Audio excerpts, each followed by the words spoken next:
Halo, Assalamualaikum warahmatullahi wabarakatuh. Selamat datang di Scientific Channel, sebuah channel YouTube yang menyajikan edukasi dan juga seni. Nah, buat kamu yang baru bergabung di Scientific Channel, tidak ada salahnya kalau misalkan kalian klik tombol subscribe, like, komen, dan juga share buat teman-teman kamu dimanapun Anda berada.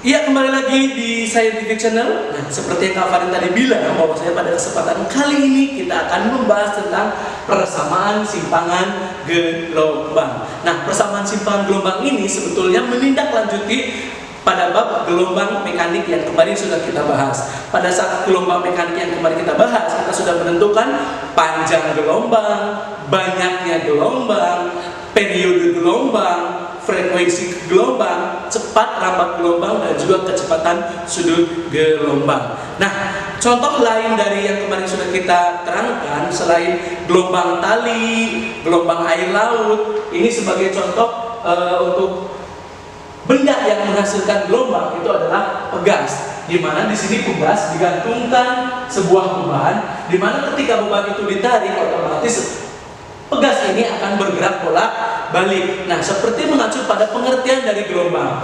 Gelombang atau bahasa Inggris adalah wave, adalah getaran yang merambat, ya.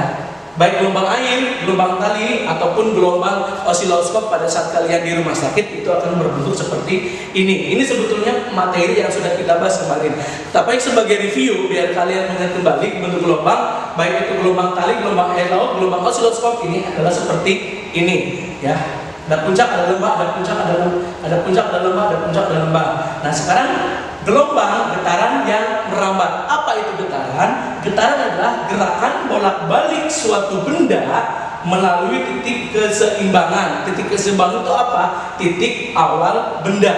Contohnya, ketika pegas ini, nih ya, ketika pegas ini berada di posisi awal, nah, ketika dia bergerak ke bawah, ke atas, ke bawah, itu adalah gerak bolak-balik. Nah, gerak bolak-balik pegas ke atas ke bawah ini akan membentuk seperti ini gelombang. Ya, ketika dia ke bawah, dia ke bawah, kemudian dia ke atas membentuk gelombang, kemudian ke bawah, ya, membentuk lembah, ke atas membentuk puncak, ke bawah membentuk lembah, membentuk puncak, seiring dengan gerakan bolak-balik si pegas yang digantungkan beban tersebut.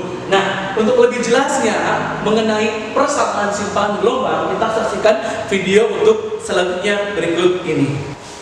Nah, di dalam persamaan simpangan gelombang ada istilah yang namanya amplitudo dan juga simpangan gelombang yang dilambangkan dengan huruf Y.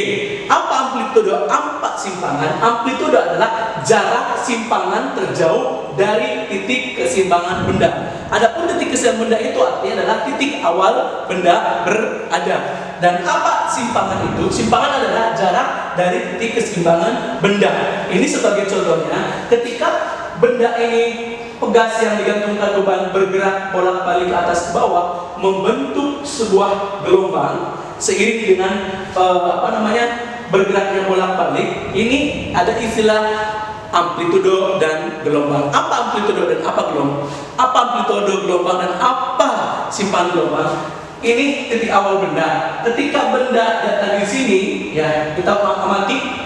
Ketika benda ini bergerak ke bawah, ini namanya simpangan. Tapi ketika benda bergerak dari simpangan ke atas yang terjauh, ini namanya amplitudo. Nah, di dalam gelombang itu sendiri, seiring dengan geraknya benda ini bergerak ke atas ke bawah, dia akan membentuk ke bawah, kemudian dia ke atas, kemudian dia ke bawah lagi, kemudian dia ke atas lagi, dia ke bawah, dia ke bawah, ke bawah. Seiring dengan gerak bolak-balik ini, ya, ada puncak, ada lembah, ada puncak, ada lembah. Nah, kita gambarkan satu gelombangnya seperti ini. Nah, yang namanya amplitudo, jarak atau simpangan terjauh dari titik keseimbangan benda atau dari sini ke atas lagi ya, dari simpangan dari jauh. Kalau yang namanya simpangan berarti dari titik asal ke regangan di sini. Berarti di sini yang namanya amplitudo nih dari titik sumbu koordinat awal ke puncak. Ini namanya amplitudo. Dan di sini ini sebagai tinggi puncak itu namanya simpangan dan membentuk sudut. Besar sudut ini ada hubungannya dengan gerak melingkar. Nah, di sini ibaratnya nih, ketika dia bergerak ke atas, ke bawah, ke atas, kemudian ke bawah. Gelombang ini membentuk satu lingkaran penuh untuk satu gelombang. Setengah lingkaran, ketika dia satukan menjadi satu lingkaran penuh. Nah, satu lingkaran penuh itu adalah 360 derajat. Nah, bagaimana dengan persamaan simpangan itu sendiri? Ya, kita sama-sama menyaksikan video ini. Nah, amati gerak lingkar yang biru ini. Jika satu putaran penuh, dia membentuk satu gelombang. Ketika dia kembali berputar satu kali putaran penuh kembali, dia membentuk dua gelombang. Artinya, ya, di sini ada amplitudo, ada simpangan, ada sudut. Kalau misalkan di segitiga ini sudut yang ditempuh gelombang, ini simpangan, dan ini amplitudo.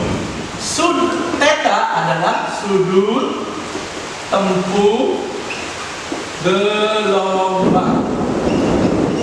Nah, sudut tempuh gelombang ini ada hubungannya dengan gerak melingkar. Satu lingkaran penuh itu adalah 360 derajat. Ya, berarti 360 derajat sama dengan 2 pi atau satu lingkaran penuh. Ya. Nah, di sini ketika sebuah benda ini bergerak melingkar satu kali lingkaran penuh, itu ada hubungannya dengan kecepatan sudut. Ya, kecepatan sudut. Kecepatan sudut atau omega itu adalah besarnya sudut, besar sudut tempuh, besar sudut tempuh atau theta dibagi waktu tempuh. Ya, berarti di sini adalah omega sama dengan theta per t. Ya, nah berarti untuk mencari theta-nya adalah perkalian silang. Jadi omega dikali t. Nah, kita udah dapat theta sama dengan omega dikali t. Ya, nah sekarang kalau kita mengacu ke sudut, bahwa di sini untuk mengetahui sin theta ada y, ada amplitudo. Berarti di sini depan per miring. Depan per miring. Sisi depan sudut, sisi miring sudut. Berarti di sini adalah sin theta sama dengan depannya adalah y, miringnya adalah a. Ya. Nah, jadi untuk mengetahui y, ya, sama dengan a dikali sin theta atau y sama dengan a sin omega t. Ini adalah rumus simpangan gelombang. Y sama dengan a sin omega t. Y adalah simpangan gelombang, a adalah amplitudo gelombang, sin omega adalah kecepatan sudut gelombang, ya. T adalah waktu tempuh gelombang. Nah, kita sudah tahu dan sudah mencari simpangan gelombang, umumnya adalah y sin omega t. Baik, setelah kita mendapatkan rumus persamaan simpangan yaitu y sin theta, di mana theta-nya di sini sudah menjadi omega dikali t, menjadi y sin omega t. Nah, dari persamaan simpangan y sin omega t ini ada besaran-besaran lain yang akan kita dapat. Nah, kita tulis kembali bahwa persamaan simpangan dari sin theta depan per miring atau Y per A menjadi Y A sin theta. Y A sin theta. Tetanya di sini kita kan udah dapat ya tadi bahwa dari kecepatan sudut sama dengan besarnya sudut dibagi waktu tempuh, jadi omega sama dengan theta dibagi T waktu ya. Jadi tetanya atau besar sudut yang ditempuhnya itu adalah perkalian silang omega dikali T. Jadi Y A sin omega dikali T. Nah, dari persamaan simpangan ini Y A sin omega T kita akan mendapatkan besaran-besaran lain, yaitu diantaranya adalah periode gelombang sama frekuensi gelombang. Nah, dari Y A sin omega T kita tahu bahwa kemarin sudah mendapatkan omega sama dengan 2pi per T. Ya, 2pi ini apa? Adalah karena satu kali putaran penuh 360 derajat. Nah, kenapa di sini 2pi? Karena pi-nya di sini adalah 180 derajat. Ingat, pi untuk lingkaran penuh itu adalah 180 derajat, bukan 3,14. 3,14 itu untuk menentukan luas lingkaran, keliling lingkaran. Itu perbedaannya. Nah, sekarang untuk mengetahui frekuensi diperoleh dari omega sama dengan 2pi dikali F. Nah, kenapa? Karena ada hubungannya periode sama frekuensi, yaitu periode sama dengan 1 per F, yaitu T sama dengan 1 per frekuensi. Nah, untuk lebih jelasnya kita akan memberikan contoh soal berikut ini. Baik, di sini kita sudah ada contoh soal yang akan kita bahas ya. Seutas tali digetarkan selama T5/2 pi sekon dengan persamaan simpangan gelombang yang dibentuk Y2 sin 1/5 T. T dalam sekon, Y dalam sentimeter. Dari persamaan simpangan Y2 sin 1/5 T, tentukan A amplitudo dalam sentimeter, kecepatan sudut atau dalam arti ini adalah frekuensi sudut omega, periode gelombang T, frekuensi gelombang F. Ingat, frekuensi sudut sama frekuensi gelombang itu berbeda. Kalau frekuensi sudut adalah banyaknya sudut berputar, kecepatan sudut berputar. Sedangkan kalau frekuensi gelombang adalah banyaknya gelombang yang dibentuk ya. Frekuensi gelombang, besar simpangan gelombang Y di mana T 5/2 pi sekon. Nah, sekarang dari Y2 sin 1/5 T ya, kita kalau masuk ke persamaan Y A sin omega T, amplitudo omega atau kecepatan sudut atau frekuensi sudut. Nah, lihat, ternyata kita di sini sudah bisa mendapatkan amplitudonya. A amplitudo itu adalah 2 cm.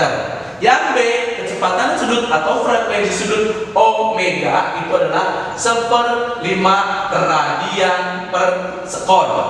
Ya, karena berhubungan dengan kecepatan sudut itu adalah radian per sekon, bukan meter per sekon.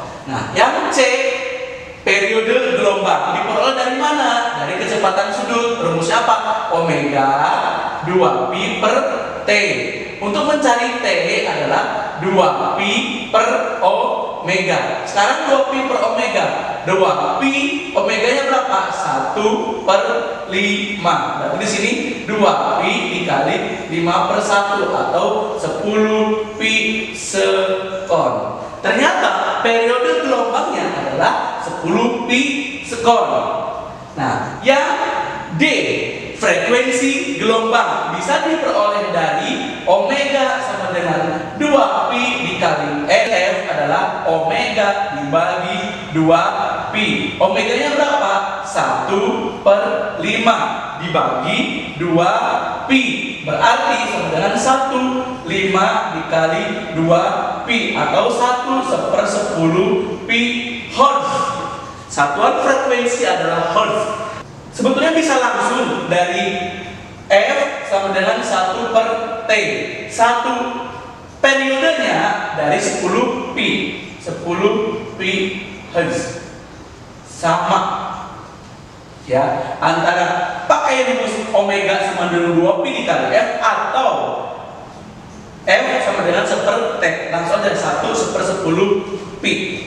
Nah, sekarang berapa besar simpangan gelombang? Di mana T-nya di sini adalah 5/2 pi. Nah, berarti di sini E Y 2 sin 1/5 T.